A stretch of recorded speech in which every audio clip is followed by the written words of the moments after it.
اپنی زندگیوں کو منظم کریں، اپنی زندگیوں کو ہمیشہ سلیقہ مند رکھیں، اپنی زبان کو، اپنے لہجے کو، اپنی سوچوں کو، اپنے خیالوں کو، اپنے معاملات کو، اپنے معمولات کو بہت اچھا رکھیں۔ بعض اوقات ہم خام خواہ اپنے آپ کو گناہوں میں مبتلا کر کے اپنی آخرت برباد کر لیتے ہیں۔ تو اپنے صبح اٹھنے سے لے کر سونے تک، فجر کی نماز سے لے کر بستر پر اپنی کروٹ لیتے ہوئے محاسبہ کریں کہ آج کا دن میرا کیسا گزرا۔ جس کے 2 دن برابر گزرے وہ ہلاک ہو گیا۔ ہر آنے والا دن گزرے ہوئے دن سے بہتر گزرنا چاہیے، لیکن اگر ہمارا گزرے ہوئے کل سے آج کا دن بدتر ہے تو سوائے ہلاکت کی اور کچھ نہیں ہے۔ اور اسلاف کی زندگی اس حوالے سے دیکھیں تو اس لیے یہ بہت برا سودا ہے اور یہ بڑی جرت ہے۔ انسان کو پتہ ہے کہ میں جھوٹ بول رہا ہوں، اس میں تو کوئی اختلافی فرقہ نہیں ہے، گروہ نہیں ہے کہ اس کی سزا آخرت میں کیا رکھی ہے، دنیا میں کیا رکھی ہے۔ انسان کسی سے حسد کر رہا ہے، بغض کر رہا ہے، دشمنی رکھ رہا ہے، کسی کو گالی دے رہا ہے، سب و شتم کر رہا ہے، کسی کا مال ہڑپ کر رہا ہے، کسی سے زیادتی کر رہا ہے،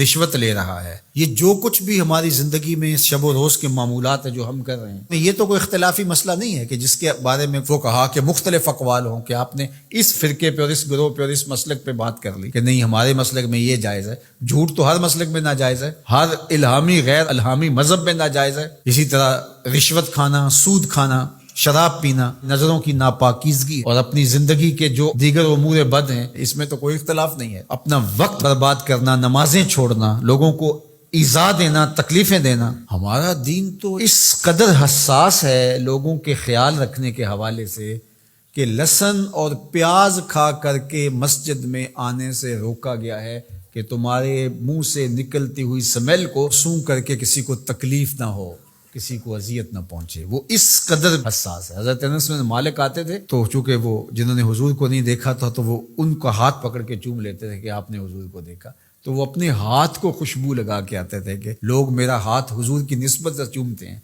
تو ان کو اس کا احساس ہونا چاہیے، یعنی یہاں تک ہمارا دین ہے۔ تو آج میں اور آپ ایک دوسرے کے لیے باعث اذیت جب بن جاتے ہیں، اپنے ہمسائے کے لیے، اپنے دوست کے لیے، اپنے کلاس فیلو کے لیے، اپنے بھائی کے لیے، اپنے محلے داروں کے لیے، اپنے معاشرے کے لیے ناسور بن جاتے ہیں، ہمارا وجود لوگوں کے لیے اذیت کا سبب بن جاتا ہے، تو اللہ تعالیٰ نے فرمایا فما اصبرهم علی النار، آگ پر کتنا حوصلہ ہے کہ وہی اعمال کیے جا رہے ہیں جس کا نتیجہ جہنم ہے، وہ اعمال کیے جا رہے ہیں جس سے دل مردہ ہوتے ہیں، وہ اعمال کیے جا رہے ہیں جس سے قربت الہی میں نقصان ہوتا ہے۔ بتاؤ نا وہ کون سی چیز ہے جس چیز نے تمہیں دلیر کر رکھا ہے اور تم جہنم کے راستے پہ چل نکلے ہو؟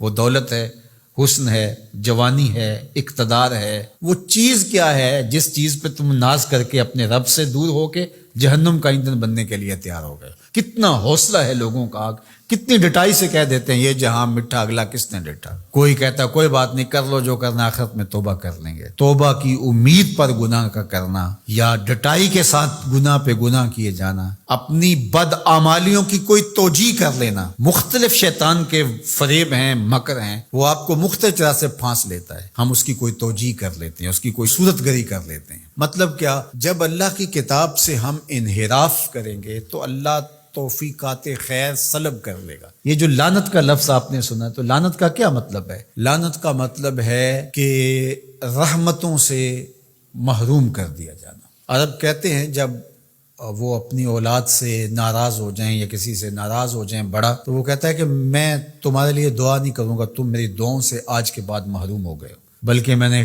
پڑھا ہے کہ کچھ اعمال ایسے ہیں جن اعمال کی وجہ سے بندوں کی دعائیں قبول نہیں ہوتی، اور دوسرا اس کو سزا یہ ہوتی ہے کہ جو نیک صالح پاکیزہ لوگ جو دعائیں کر رہے ہیں پوری امت کے لیے، تو وہ امت کا فرد تو ہے، ایک شخص تو ہے امت کا، لیکن اس نیک لوگوں کی دعاؤں سے اس کا حصہ منہا کر دیا جاتا ہے، اس کے حصے میں کچھ نہیں آتا، کیونکہ اللہ نے اس رحمت کے وصول والی فہرست سے اس کو نکال دیا۔ وہ سانسیں تو لے رہا ہوتا ہے لیکن زندہ نہیں ہوتا، وہ اپنے آپ کو مسلمان تو کہلا رہا ہوتا ہے، لیکن بات یہ ہے کہ اسلام اور اللہ رسول سے تعلق اس کا واجبی سے ہوتا ہے۔ تو آج ہماری بدحالیوں کا اور ہماری رسوائیوں کا سبب اس کتاب رحمت سے دوری ہے۔ اللہ کتاب رحمت سے جڑنے کی توفیق دے۔